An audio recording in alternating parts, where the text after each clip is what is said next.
नमस्कार। आप सभी का आप सभी के अपने चैनल सनातन धर्म ज्ञान पर एक बार फिर से बहुत बहुत स्वागत है। आशा करते हैं कि आपके परिवारजन सभी स्वस्थ होंगे और बहुत ही अच्छे होंगे। इसी कामना के साथ आइए बढ़ते हैं हमारे इस आज के अद्भुत क्रमांक की ओर। आज का अद्भुत क्रमांक बहुत ही विशेष होने वाला है, क्योंकि आज के क्रमांक में जिस शिक्षा को, जिस जानकारी को हम आपके लिए लेकर आए हैं, ये प्रत्यक्ष रूप से महाराज जी के आशीर्वाद से आपको अभिभूत करवाएगी। और निसंदेह महाराज जी की जिस आशीर्वाद की आप अपेक्षा कर रहे थे, वह आशीर्वाद भी आपको अवश्य प्राप्त होगा।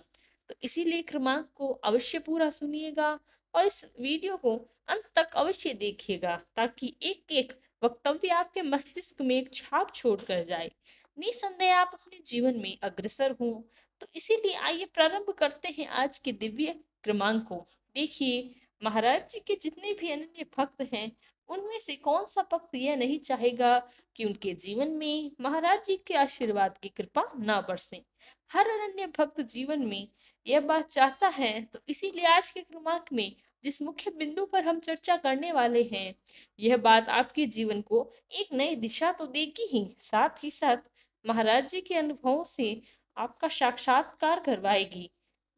बहुत से अनन्य भक्त बहुत सी बड़ी उपलब्धि को जीवन में लेकर चल रही हैं। यह है, जैसा कि मैं प्रत्येक क्रमांक में आपको बताने के लिए इंगित करती हूँ कि किसी न किसी स्वरूप में महाराज जी की शिक्षाओं को अपने जीवन में मुख्य भाग प्रदान करें। और सबसे अच्छी बात यही है कि महाराज जी के जितने भी अनन्य दर्शक हैं, वह सारे आपके जीवन में एक बात का प्रयास कर रहे हैं। यह बात जानकर बहुत हर्ष हो रहा है कि आप महाराज जी की शिक्षाओं के अनुरूप अपने जीवन में आगे बढ़ रहे हैं। यहाँ पर एक बहुत बड़ा प्रश्न आपकी अपने आप में चिन्हित होता है कि महाराज जी की शिक्षाओं का अनुसरण करने तो हम कर रहे हैं, लेकिन क्या कुछ ऐसे कार्य होते हैं जो कि चाहे अनचाहे में हमसे हो जाते हैं, फिर उसका जो नतीजा होता है वह जीवन पर प्रतिकूल होता है।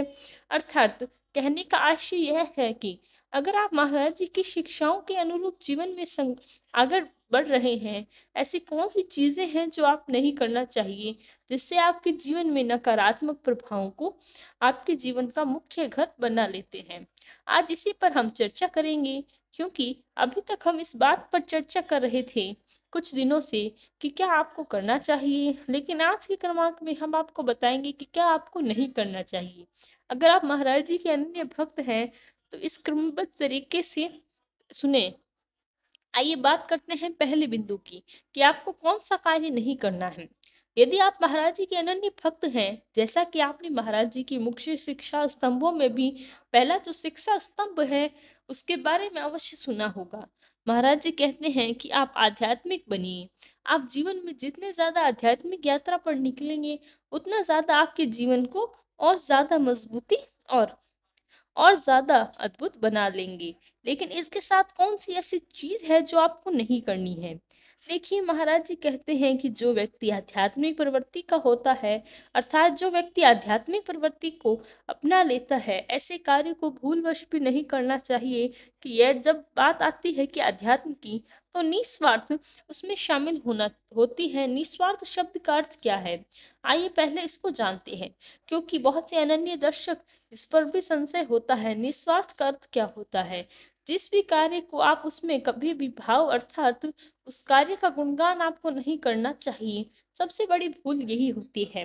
हम आध्यात्मिक प्रवृत्ति के भी हैं, अच्छे कार्यों में भी हाथ बटाते हैं, आध्यात्मिक कर्मों में भी बढ़ चढ़कर भाग लेते हैं, आपकी सेवा करते हैं। लेकिन ऐसा व्यक्ति जो ऐसी सेवा का गुणगान करता है, अर्थात उसे बढ़ चढ़कर दूसरों को बताता है, ऐसा व्यक्ति उस कार्य को, यश को खो बैठता है। और ऐसा व्यक्ति चाहे उसकी सारी मेहनत, उसकी सारी आध्यात्मिक यात्रा पर जो उसने कर्म बनाए थे या जो पुण्य कर्म एकत्रित किए थे, उन सबको वह शीर्ष पर बैठे तो चाहे अनजाने में ही ऐसा कार्य मत करें। क्योंकि महाराज जी कहते हैं कि जब तक आप आध्यात्मिक कार्यों की जिम्मेदारी अपने हाथों में लेते हैं, तो ईश्वर आपको संपूर्ण जीवन की जिम्मेदारी अपने हाथों में ले लेते हैं। इसीलिए आपको किसी का गुणगान नहीं करना, किसी की व्याख्यान करने की आवश्यकता नहीं है, क्योंकि जो आप सब कुछ कह देते हैं तो प्रभावित करते हैं, आपके जीवन को नई दिशा दे रहे हैं, वह सब कुछ देख रहा है। आम जनमानस को बताकर उस कार्य पर आप स्वयं ही पानी फेरते हैं। इसीलिए इस कार्य को आज से अभी से रोकिए। ये कार्य करने से आपको आवश्यकता नहीं है, क्योंकि परमपिता परमेश्वर आप पर सदैव नजर बनाए हुए हैं। हर समय ये जानते हैं कि आप क्या सही कर रहे हैं, क्या गलत। तो ऐसे कार्यों से आपको बचना चाहिए। इन कार्यों में कभी भी आपकी उपस्थिति नहीं होनी चाहिए। इस बात का आपको ध्यान रखना है। आइए बात करते हैं दूसरे बिंदु के विषय में। दूसरा मुख्य बिंदु क्या है? महाराज जी कहते हैं कि सरलतम जीवन को आपको अपनाना है। सरलतम का आशय यहाँ पर यह है कि अगर तेरे बस की बात है तो आध्यात्मिक यात्रा पर निकल। अगर नहीं कर सकता तो पारिवारिक व्यक्ति रहे, ये महाराज जी कहते हैं। और ये सारी चीजें तेरे जीवन में व्यवधान तुझे लग रही है, तब भी कोई बड़ी बात नहीं है। आपके जीवन में सहजता के साथ आगे बढ़े, तेरा जीवन तब उद्धार भी हो जाएगा। महाराज जी कहते हैं कि कोई बात नहीं, तो अपने जीवन में राम को देख, अपने काम को राम को देख। जिस प्रकार तेरी निष्ठा प्रभु राम जी के चरण कमलों में है, उनके चरित्र में है, प्रभु राम जी की जितने ज्यादा आस्था है, यह सब कुछ अच्छी बातें हैं। लेकिन जिस स्वरूप में तू भगवान राम को अपनी श्रद्धा व्यक्त करता है, उतनी श्रद्धा अपने कार्य को भी दे। उतना ही कार्य बल तू अपने भक्ति पर देता है। महाराज जी कहते हैं कि काम को राम को देखो और राम में काम को देखो। ऐसा व्यक्ति पूरी तरह से पूजा पद्धति का मुख्य भाग बनता है। यानी कि जिस प्रकार से आप मंदिर में ईश्वर की भक्ति करते हैं, उसी प्रकार से यहाँ आपको ईश्वर का काम है। जो व्यक्ति अपने काम में सेवारत है, परिश्रम के साथ आगे बढ़ता है, वह ईश्वर की पूजा करने के समान ही फल प्राप्त करता है। जिस भी पद पर तू बैठा है, जिस भी जिम्मेदारी तुझे मिली है तेरे कार्य क्षेत्र पर, उसमें उसी तरह से तल्लीन रहे जिस प्रकार से तू ईश्वर के चरणों में तल्लीन है। इस प्रकार वहां निष्ठा रख, उसी प्रकार अपने कार्य में निष्ठा दिखा। तेरी सारी पूजा फल तुझे जरूर मिलेगा, जैसे तुझे मंदिर में मिलता है। इसीलिए महाराज जी बहुत सरल शब्दों में इस बात को बताते हैं। महाराज जी सबसे बड़ी शिक्षा क्या है, आइए अब उस पर बात करते हैं। महाराज जी कहते हैं कि जो व्यक्ति सरल हृदय से होता है, अर्थात कपट नहीं रखता, हमेशा सत्य का साथ देता है, ऐसा व्यक्ति ईश्वर को बहुत प्रिय है। ऐसे व्यक्ति के जीवन में कभी किसी प्रकार की विकट समस्या आ ही नहीं सकती। भूले भटके भी ऐसा व्यक्ति दुखित नहीं हो सकता, क्योंकि ऐसे व्यक्ति पर हमेशा ईश्वर का अमोद हस्त बना रहता है। ऐसा व्यक्ति हमेशा ईश्वर की छत्र छाया में रहता है।